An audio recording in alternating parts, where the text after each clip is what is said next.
Yeah, the site, creativecapetown.net, literally went live about 4 hours ago. We've been building it for the last, say, 2-3 months, back and forth from Zaid, Petro, and the gang here at Creative Cape Town. It's really been an amazing project. And Zaid showed earlier a screenshot of it, so he broke the news of the site. But here's a quick screenshot of what the homepage looks like. We started off, the brief for the site was to create something sort of functional, clean, yet obviously creative. And we started off, the first design iteration that we created had this like blue, really cool like blue water feature at the top, and we were like, yeah, it's not too bad, it's pretty cool. Let's see what they think of it. And they looked at it and like, And Petra came back to me and said, you know what, Jason, we really like Smarties. And I was like, okay, yeah, no, sure, I'm sure we can do something with Smarties. And went back to my design, I'm like, these people, what is this, some sort of gum tree, I mean like, sort of like gumball type of website that we're busy building here. So I said, you know, Smarties, that's all you got to work with. And he came up with this, which I think Andrew said earlier to me, got this like 60s vibe, yet functional, yet modern. So I think it really works well with the Creative Cape Town brand. Further on down the site, integrates Creative Cape Town have a very prominent social media presence. So we had to integrate all these different channels. They got a Facebook fan page, they got videos up on YouTube. I'm sure these videos from tonight will be up, Zaid, yes. You'll see them there. Photos from this evening and all the classes and events are up there. So as they are happening, they are integrated directly into the site, uploaded, and off they go. Twitter, you can see the latest post on the feed as well. And some of you don't get scared if you come to the site and you see your face there. You're like, oh, where did you find that picture?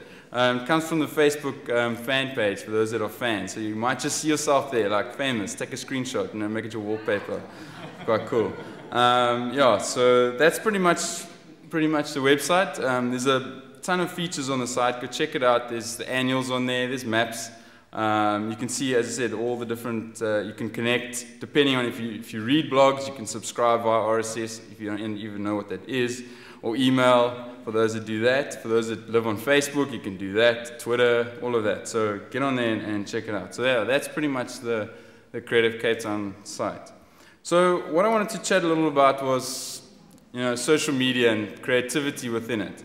And if you look at this photo, we are bombarded with so much marketing and so many websites and so many, social media accounts and all of that. And if you were to start your little website or blog or fan page, you're in the middle there, and you ain't going to be seen. So if you build it, they won't come. That's sort of the premise that we're working on here. So, how do you stand out from the crowd? And that's one of the things that I'm going to go through 2 quick case studies. So a company comes along and they've got a blender. I mean, how more boring can you get than a blender? Like, how are you really going to promote this online? Yeah, let's create an e-commerce store. Let's sell blenders. Let's blend some smoothies. Let's put the recipes online. Wow, people are really going to like that. Yeah, we're going to get so many followers just by doing that. Take an iPhone. So we've got the blender, we've got the iPhone. And some people have dubbed, you'll see it online, an iPhone, the Jesus phone. And there's a joke going around, it's like, how do you know if your friends have an iPhone? And they'll show it to you. And I'll admit, I'm probably one of those people. So yeah, take one, yeah, I'll go one. It's white, yeah. Take one of these guys. His name's Tom Dixon. And you blend the thing.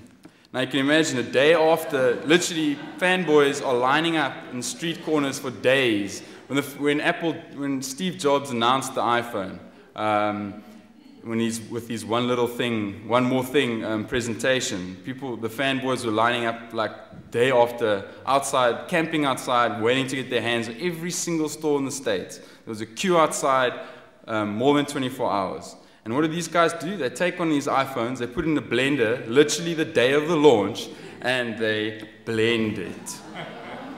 Now you can imagine, our eyes cringed when I saw that. I was like, how? You've just got your hands on one of these like most amazing things there, and you chuck it in a blender. As you can see, from this video, if you look there on the corner, over 7 million views of this video, 18,000 ratings.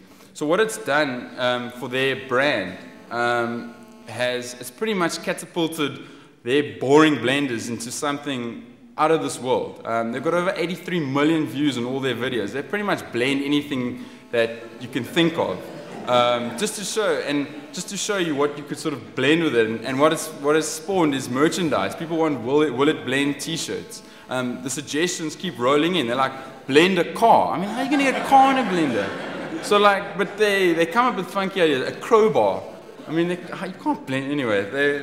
What I'm saying is, the fact is, they cram with a really cool campaign, a really cool idea, and it's just completely taking their business to another level. Willitblend.com, go check it out. Some amazing videos there.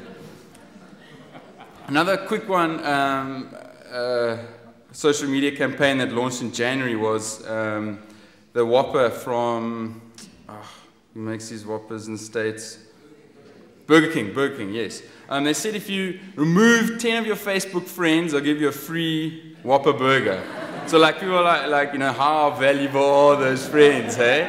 Get rid of your friends for a Whopper. I mean, I would have sold 10 of my friends quickly for a burger. I mean, come on. And within about a week, Facebook shut it down, because what was happening is notifications were going out to your friends like you were being sold for a Whopper burger. It goes against what like Facebook's about. So, but the fact is, by the end of the campaign, there were about, I mean, it was like a week. 233,000 friends were removed, eh? So like, yeah. Once again, it just created an amazing amount of buzz online about, you know, let's remove your friends, get a free free Whopper burger. And it's just one of those creative things. How do you get a burger? People are excited about a burger. You know, so that's pretty much what I wanted to talk about, is that, you know, you have to come up with some really creative ideas, or you have to sort of think out of the box. You remember that picture I showed you in the beginning? To just stand out of there and get your sort of brand and product out there. And just 3 things, I just wrote them down, yeah. I'm doing one on time, is it? On time? Oh, come on. Okay, so just 3 things. If you take these, just remember these 3 things. 1, be authentic and honest. That scientist, Tom Dixon, he's the CEO and founder of Blendtec. You can't get any more authentic than the CEO standing there blending products in his own blender. You know, he lives the brand, he lives the company, lives his blenders, and that's it. So that's one of the things. Be authentic, be honest, don't lie online, you know, be truthful to the company and truthful to what you're doing. And before you start anything online, listen first, you know. So find out what people are saying about you, your company, your brand online before you even try and start a blog, a fan page.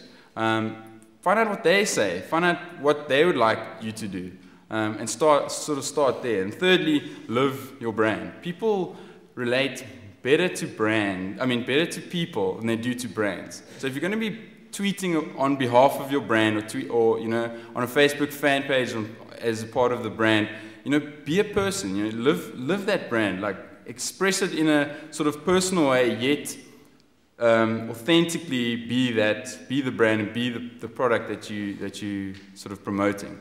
And that's pretty much it for me. So cool.